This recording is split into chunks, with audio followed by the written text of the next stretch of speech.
Hello दोस्तों, आशा करती हूँ आप सभी अच्छे होंगे। और आज हम आपके लिए लेके आए हैं नया चैप्टर लिंग यानी कि जेंडर। इससे पहले हमने संज्ञा पढ़ा था, संज्ञा के बाद में हमने वचन पढ़ा था और आज हम लिंग पढ़ेंगे।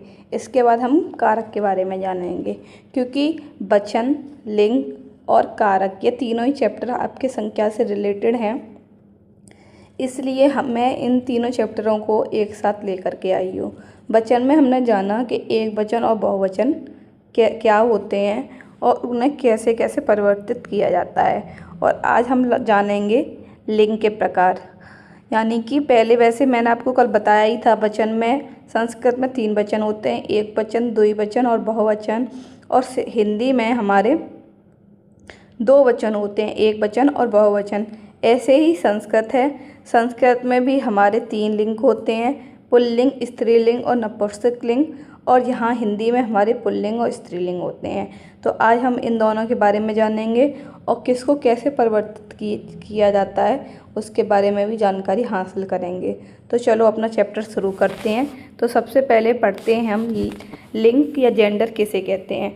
लिंग शब्द संस्कृत भाषा का शब्द है, यानी कि जो लिंग है वो हमारा संस्कृत भाषा का शब्द है। लिंग का अर्थ चिन्ह होता है, अर्थात संज्ञा के जिस रूप से किसी व्यक्ति, वस्तु, स्थान, प्राणी, भाव की पहचान का पता चलता है उसे लिंग कहते हैं। यानी कि जो हम संज्ञा पढ़ रहे हैं उसके किसी भी रूप से हमें ये पता चले कि उस व्यक्ति, वस्तु, स्थान, प्राणी या भाव की पहचान होती है, उसे हम लिंग कहते हैं कि वो कौन सा लिंग है। ठीक है, आगे आप पढ़ेंगे तो आपको और ज़्यादा जानकारी होगी। जैसा कि मैंने आपको बताया कि संस्कृत में 3 लिंग होते हैं, पुल्लिंग, स्त्रीलिंग और नपुंसक लिंग। वैसे ही हिंदी में 2 लिंग होते हैं, इम्पोर्टेंट होते हैं, जो कि पुल्लिंग और स्त्रीलिंग। ठीक है, पुल्लिंग जो पुरुषों के लिए यूज़ किया जाता है और स्त्रीलिंग जो महिलाओं के लिए यूज़ किया जाता है। ठीक है, हम इसके बारे में जानकारी हासिल करेंगे। आगे चलते हैं। सबसे पहले आता है हमारा पुल्लिंग। जिस शब्द से पुरुष जाति का पता चलता है उसे पुल्लिंग कहते हैं। यानी कि पुरुष जाति का जिस शब्द से हमें पता चल जाए वो हमारा पुल्लिंग कहलाता है। जैसे पक्षी, कौआ, उल्लू, भेड़िया, चीता, खटमल, तेंदुआ, समूह, झुंड, कुटुंब, संग, दल, मंडल, आलू, आंसू, पानी, घी, हाथी, दही, जी, मोती आदि। ये सब हमारे पुल्लिंग का पार्ट होते हैं जिससे पुरुष जाति का बोध होता है। पुल्लिंग की पहचान के नियम एवं उसके अपवाद के बारे में भी जानेंगे। बहुत सारे क्वेश्चन पूछ लिए जाते हैं कि पुल्लिंग है या स्त्रीलिंग है, तो हम इनके बारे में भी जानेंगे। पुल्लिंग की पहचान के नियम और अपवाद। तो मैं आपके लिए ये पूरा एक फॉर्मेट तैयार करके लाई हूँ, कौन कौन से पुल्लिंग होते हैं, कौन कौन से स्त्रीलिंग होते हैं। लेकिन इसमें अपवाद बहुत हैं, तो आप याद करने की कोशिश कीजिए, क्योंकि ज़्यादातर क्वेश्चन अपवाद से ही पूछ लिए जाते हैं। शरीर के अंगों के नाम होते हैं पुल्लिंग। वैसे शरीर के अंगों के नाम पुल्लिंग होते हैं, जिसमें बाल, सिर, मस्तक, ओठ, दांत, हाथ, पैर, कान, पाँव आता है। लेकिन अपवाद क्या है कि हमारी स्त्रीलिंग में आ जाता है आँख, नाक, कौनी, जीभ, हड्डी, ठोड़ी, नस, खाल, जांघ, उंगली, एड़ी, चोटी, पुतली, कलाई, बाँ। ये क्या होता है, हमारा स्त्रीलिंग के पार्ट हो जाते हैं। ठीक है, तो ये हमारे अपवाद में आ जाते हैं। उसके बाद आगे बढ़ते हैं। आगे हमारे धातुओं के नाम पुल्लिंग होते हैं। जो भी हमारी धातुएं होती हैं, इसमें लोहा, सोना, तांबा, पीतल, सीसा और कांसा, ये सब हमारे क्या होते हैं, पुल्लिंग होते हैं। लेकिन इस चांदी के जो हमारी, वो हमारी स्त्रीलिंग होती है। ठीक है, तो स्त्रीलिंग है चांदी, इस चक्कर में वो अपवाद का हिस्सा बन जाती है। ये क्वेश्चन पूछा भी जाता है कभी कभी, लेकिन चांदी है जो हमारी, वो स्त्रीलिंग का पार्ट होती है। ठीक है, आगे बढ़ते हैं। आगे है, मैंने दिया है रत्नों के नाम। रत्न, जो भी हमारे रत्न होते हैं वो भी हमारे पुल्लिंग होते हैं। जैसे हीरा, मोती, माणिक, जवाहर, पन्ना, पोखराज, ये सब रत्नों के नाम हमारे पुल्लिंग होते हैं। लेकिन अब इसमें भी अपवाद आ जाता है। जो मणि, चुन्नी, लाड़ी, वो भी हमारी स्त्रीलिंग होती है। ऐसे ही हमारा आ जाता है चौथा, यहाँ पे हमारे पेड़ों के नाम भी पुल्लिंग में ही आते हैं, जैसे पीपल, बरगद, आम, महुआ, शीशम, अशोक। ये सब हमारे क्या है, पेड़ों के नाम पुल्लिंग होते हैं। लेकिन अब इसमें भी अपवाद है, जैसे नीम, जामुन, लीची, नाशपाती, नारंगी, इमली, कचनार। ये सब हमारे स्त्रीलिंग के पार्ट हो जाते हैं। ठीक है, ऐसे ही आगे बढ़ते हैं। आगे है हमारे अनाजों के नाम। अनाजों के नाम पुल्लिंग होते हैं। गेहूँ, चावल, जौ, उड़द, मटर, चना व तिल। लेकिन अपवाद में क्या आ जाता है हमारा, मकई, ज्वार, मूंग, अरहर, सरसों। ये सब हमारे अनाजों के नाम हैं, वो हमारे स्त्रीलिंग में आ जाते हैं। ठीक है, ऐसे द्रव्य पदार्थों के नाम पुल्लिंग होते हैं, जैसे घी, तेल, पानी, दही, मही, शरबत, छिरका, आसव। लेकिन स्त्रीलिंग में छाछ, स्याही, शराब, चाय, कॉफ़ी। ये सब हमारे क्या होते हैं, ये हमारे स्त्रीलिंग का पार्ट बन जाते हैं। ठीक है, ऐसे अब हम आगे बढ़ते हैं। आगे आता है हमारे ग्रहों के नाम। ग्रहों के नाम पुल्लिंग होते हैं, जैसे सूर्य, चंद्रमा, अरुण, वरुण, शुक्र आदि। लेकिन जो पृथ्वी है हमारा, वो स्त्रीलिंग में आ जाता है। ऐसी वर्णमाला के अक्षर पुल्लिंग होते हैं। आ, उ, ऊ, ए, ऐ, का, खा, गा, ना पुल्लिंग होते हैं। लेकिन इसके अंदर भी अपवाद आ जाता है, जो हमारी ई और इस होती है, वो हमारे स्त्रीलिंग में आ जाते हैं। ऐसे ही कुछ क्रियाएं हैं, वो पुल्लिंग होती हैं, जैसे पढ़ना, लिखना, खाना, पीना, लेना, देना। ठीक है, और द्वंद्व समाज के शब्द भी पुल्लिंग होते हैं। माता पिता, भाई बहन, गुरु शिष्य, ये सब पुल्लिंग में ही आते हैं। ऐसे ही हमारे दिनों और महीनों के नाम भी पुल्लिंग होते हैं, जैसे रविवार, सोमवार, मार्च, अप्रैल, जून, अगस्त आदि। लेकिन स्त्रीलिंग में हमारी जनवरी, फरवरी, मई और जुलाई हमारी स्त्रीलिंग हो जाती है, तो ये हमारी अपवाद के अंतर्गत आ जाती है। ऐसे ही हिंदी महीनों के नाम हमारे पुल्लिंग होते हैं, जैसे चैत, बैसाख, जेठ, आषाढ़, सावन, भादव, अश्विन यानी कि क्वार, कार्तिक, अगहन यानी कि अग्रहायण, पौष, पूस, माह और फागुन। ये सब हमारे पुल्लिंग में आते हैं। ठीक है, आगे पढ़ते हैं।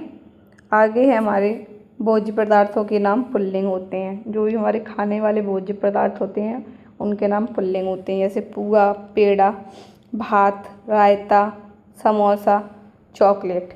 लेकिन हमारे अपवाद में आ जाती है जलेबी, मिठाई, बरासी, चटनी, पूरी, सब्जी और मलाई। ठीक है, आगे बढ़ते हैं। जिन शब्दों के अंत में आ आता है वह पुल्लिंग होते हैं, यानी कि क्रोध।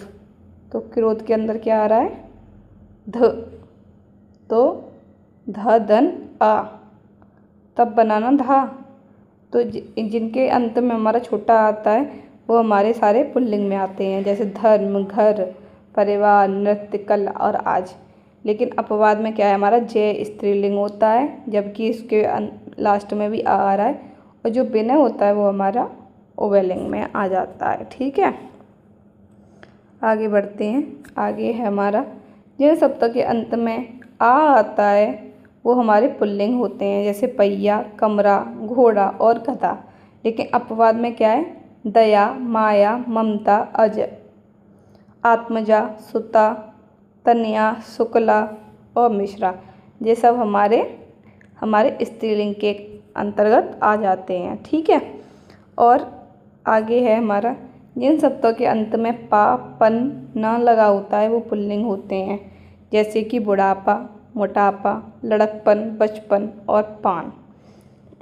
जिन शब्दों के अंत में ता, त्रा व जा होता है वो पुल्लिंग होते हैं, जैसे दांत, खेत, भात, नेत्र, पात, क्षेत्र, जलज, पंकज, नीरज आदि। लेकिन इसके अंदर भी अपवाद आ जाता है हमारा। अपवाद के अंतर्गत हमारा आ जाता है रात, बात, लात व छत। ठीक है, जिन शब्दों के अंत में खा होता है वो पुल्लिंग होते हैं, जैसे सुख, दुख, मुख और रुख। ठीक है, आगे आता है हमारा जिन शब्दों के अंत में त्व, त्वब, व आय, आर्य लगा होता है वह पुल्लिंग होते हैं, जैसे स्त्री तत्व, सतित्व, मनुष्यत्व, चातुर्य, लाघव और सत्य। ये सब हमारे पुल्लिंग में आ जाते हैं। अब पढ़ते हैं हम स्त्रीलिंग। जिन शब्दों की से स्त्री जाति का पता चलता है उसे हम स्त्रीलिंग कहते हैं। जिन शब्दों से हमें स्त्री जाति का पता चलता है उसे हम स्त्रीलिंग कहते हैं। जैसे उदाहरण में संतान, सवारी, चील, कोयल, बटेर, मैना, गिलहरी, जोंक, तितली, मक्खी, मछली, सरसों, बाय, भीड़, फौज, सभा, प्रजा, सरकार, होली आदि। ठीक है। स्त्रीलिंग की पहचान के नियम क्या हैं? नियम एवं अपवाद। नदियों के नाम हैं वो स्त्रीलिंग होते हैं, जैसे गंगा, यमुना, सरस्वती, रावी, सतलज और ब्यास। लेकिन पुल्लिंग में हमारी सिंधु, सोन व ब्रह्मपुत्र, ये 3 नदियाँ हैं वो हमारी पुल्लिंग में आ जाती हैं। ठीक है। तिथियों के नाम स्त्रीलिंग होते हैं, जैसे पड़वा, प्रथमा, द्वितीया, तृतीया, चतुर्थी, अमावस्या, पूर्णिमा, ये सब हमारे स्त्रीलिंग में आ जाते हैं। जिन शब्दों के अंत में ई आता है वह स्त्रीलिंग होते हैं, जैसे निधि, विधि, परिधि, रुचि, छवि, कृति और कृषि, ये सब हमारे किस में आ जाते हैं? स्त्रीलिंग में। लेकिन अपवाद क्या हो जाता है? अपवाद में रवि, शशि, पत्ते, मुनि, बलि, गिरि, अहि, जलधि, प्राण, पाणी, बारी और कवि, ये सब हमारे क्या होते हैं? हमारे पुल्लिंग का पार्ट हो जाते हैं। ठीक है। अब आगे बढ़ते हैं। आगे है जिन शब्दों के अंत में ई यानी कि बड़ी ही होता है वो स्त्रीलिंग होती हैं, जैसे लड़की, बच्ची, बेटी, रोटी, चीटी, टोपी, बीबी, नाली, साली।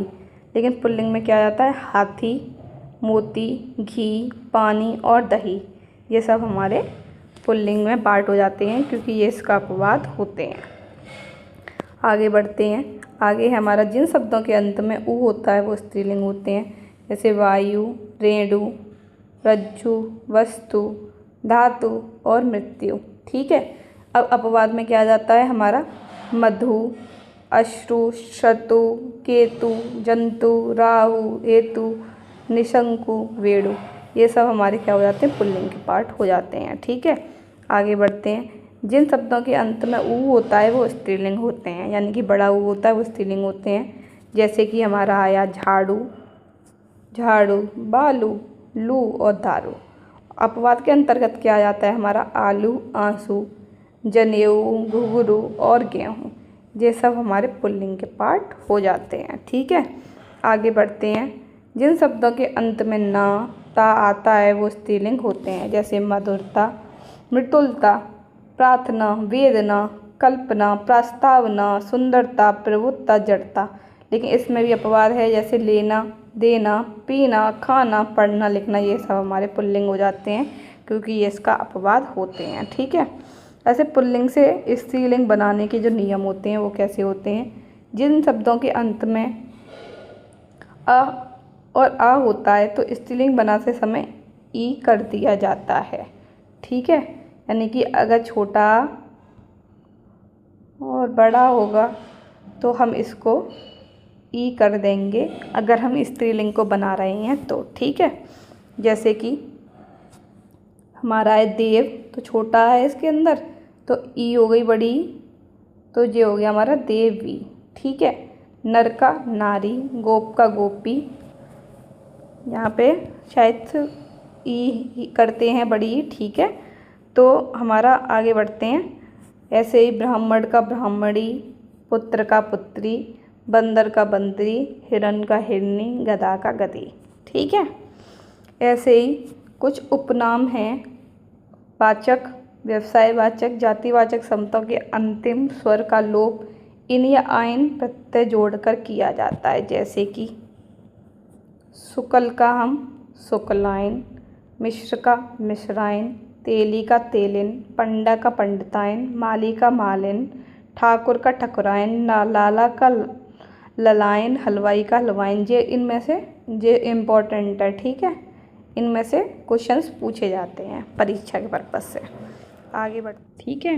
जैसे अंत में आनी लगाना, इसमें पंडितायनी, चौधरानी, सेठ सेठानी, ठाकुर का ठकुरानी, जेठ का जेठानी, खेतरी का खेत्रानी। ठीक है। आनी प्रत्यय जोड़ करके भी किया जाता है। तो ये सब इम्पोर्टेंट हैं, आप इन सबको याद कर लीजिएगा। आगे आता है हमारा जातिवाचक और भाववाचक संज्ञा पुल्लिंग से स्त्रीलिंग बनाते समय दीर्घ स्वर को ह्रस्व स्वर कह देते हैं, यानी कि जो दीर्घ होता है, दीर्घ स्वर होते हैं हमारे, उनको हम ह्रस्व स्वर में परिवर्तित कर देते हैं। जैसे कि यहाँ पे दीर्घ है, बड़ी लगी है, तो हमने इसको कर दी छोटी, यानी कि हाथी का हाथनी, ऊँट का ऊँटनी, ठीक है, बाघ का बाघनी, ठीक है। यानी कि जातिवाचक और भाववाचक संज्ञा पुल्लिंग से स्त्रीलिंग बनाते समय हम दीर्घ स्वर का हम ह्रस्व स्वर कर देते हैं और अंत में न प्रत्यय लगा देते हैं, ठीक है। जैसे हिसारता तो नी लगा दिया लास्ट में और कर दिया हिसाइनी, मोर का मोरनी, सींग का सीने, ठीक है। अब ऐसे ही आता है हमारा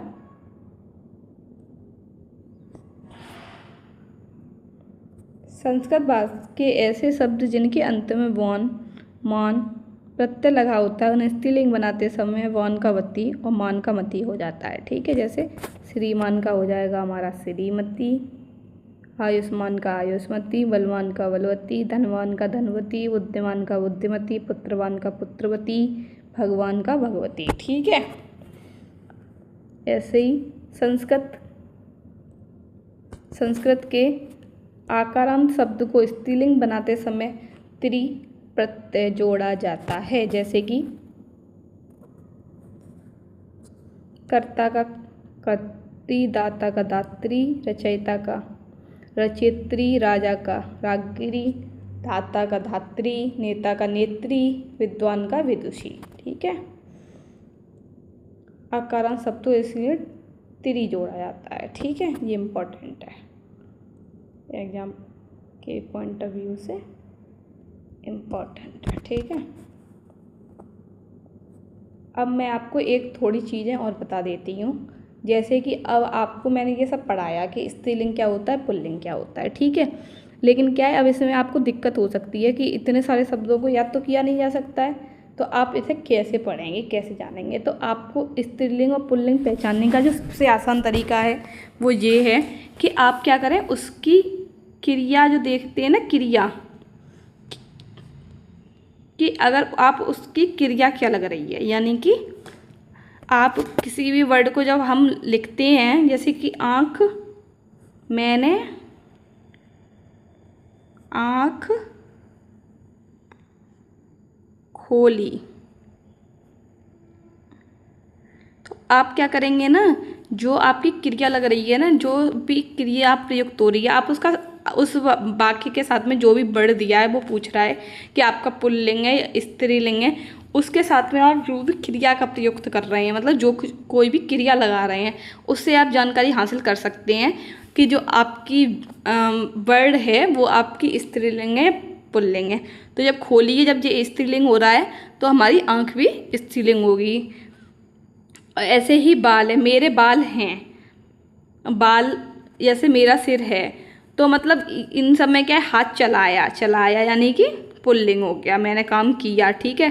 पैर चलाया, कान कान से सुना, सुना है तो वो भी हमारा क्या हो जाएगा, पुल्लिंग हो जाएगा, ठीक है। और जैसे कि इसमें कलाई चलाई, तो कलाई के साथ में हम क्या यूज़ कर रहे हैं, क्रिया चलाई, तो क्या है, ये हमारा हो जाएगा स्त्रीलिंग। यानी कि समझने का सबसे आसान तरीका है कि आप सेंटेंस को बनाइए और सेंटेंस में देखिए कि जो हमारी क्रिया है वो किस तरीके से उस सेंटेंस के साथ प्रयुक्त हो रही है। वो अगर पुल्लिंग में प्रयुक्त हो रही है तो हमारा वर्ड पुल्लिंग होगा, अगर वो स्त्रीलिंग में प्रयुक्त हो रही है तो हमारा वर्ड स्त्रीलिंग होगा। 90% तो ये आपका काम करेगा ही करेगा। मैंने तो ऐसे इसी तरीके से याद किया था, क्योंकि इतने सारे वर्ड हैं वो याद तो किए नहीं जा सकते हैं, क्योंकि हर चीज़ें याद हो जाएं ये पॉसिबल नहीं है। कुछ चीज़ें याद हो सकती हैं, कुछ चीज़ें नहीं भी याद हो सकती हैं। तो जहाँ तक है 90% आपका यही काम करेगा कि आपका कैसे पुल्लिंग है, क्योंकि आप सीधी सी देख लीजिए ना, जैसे कि ये पानी, तो मैंने पानी पिया, ठीक है, क्रिया की पानी पिया, तो जब पिया यानी कि ये पुल्लिंग में बता रहा है हमारा, सीधी सी बात है। तो हमने पानी पिया तो पानी भी पुल्लिंग हो गया हमारा। क्रिया कैसे प्रयुक्त हो रही है उसके हिसाब से आप देख लीजिए। जैसे इस ऐसा ही नहीं है, इसमें और वर्ड भी हैं जो इसमें काम करेंगे, ठीक है।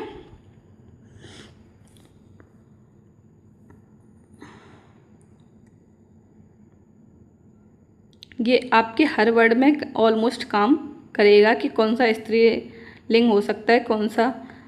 रात आ गई, हम रात आ गई यूज़ करते हैं ना, रात आ गई, छत पर जा रहे हैं, तो मतलब ये क्या है, लात मारी, मारी, तो स्त्रीलिंग हो गया, ई का यूज़ हो रहा है, ठीक है, लास्ट में। तो ये सब क्या है, ऐसे आप वर्ड को बना करके देख लीजिए कि कौन सा वर्ड बनना है, उसके हिसाब से आप पहचान सकते हैं कि स्त्रीलिंग क्या होता है और पुल्लिंग क्या होता है। बाकी आपको मैंने पूरा फॉर्मेट दे ही दिया है, इसके द्वारा तो आपको जितना याद हो सकता है आप याद करने की कोशिश कर लीजिएगा। लेकिन सबसे अच्छी टेक्निक यही है कि आप उस वर्ड के साथ में उसे बना करके देख लीजिए, और उसके साथ में जो भी है, जैसे कि जिन शब्दों के अंत में ई होएगा वो स्त्रीलिंग होगा, यानी कि लड़की गई, ई हो रहा है ना, बच्ची आई, बेटी गई, रोटी खाई, ठीक है। तो जो भी हमने जैसे रोटी खाई, तो ये स्त्रीलिंग है, तो हमारा रोटी भी स्त्रीलिंग, मतलब क्रिया के साथ में ही जैसे प्रयुक्त हो रहा है ना, पानी पिया, तो इसलिए पानी हमारा अपवाद आ गया, इसलिए पुल्लिंग में है। दही खाया हमने, ठीक है, दही खाया, तो ये हमारा पुल्लिंग में आ जाता है, ठीक है। हाथी गया, ठीक है। तो आप क्या किए ना कि कोई भी वर्ड पूछ रहा है, वो लग रहा है स्त्रीलिंग है या पुल्लिंग है, तो आप उसका सेंटेंस बना के देख लीजिए। 90% तो आपका यही काम करेगा, कुछ वर्डों को छोड़ के, ठीक है। तो आई होप आपको ये चीज़ें समझ में आई होंगी और मैंने आपको अच्छे से डिस्क्राइब कर पाया होगा, ठीक है। और अब हम आगे की कक्षा में मिलेंगे, तो आपके लिए लेकर के आएंगे हम कारक। और अगर ये क्लास पसंद आई हो तो लाइक करना ना भूलें, और हमारे चैनल को सब्सक्राइब और शेयर करते रहें। Thank you so much for watching this video.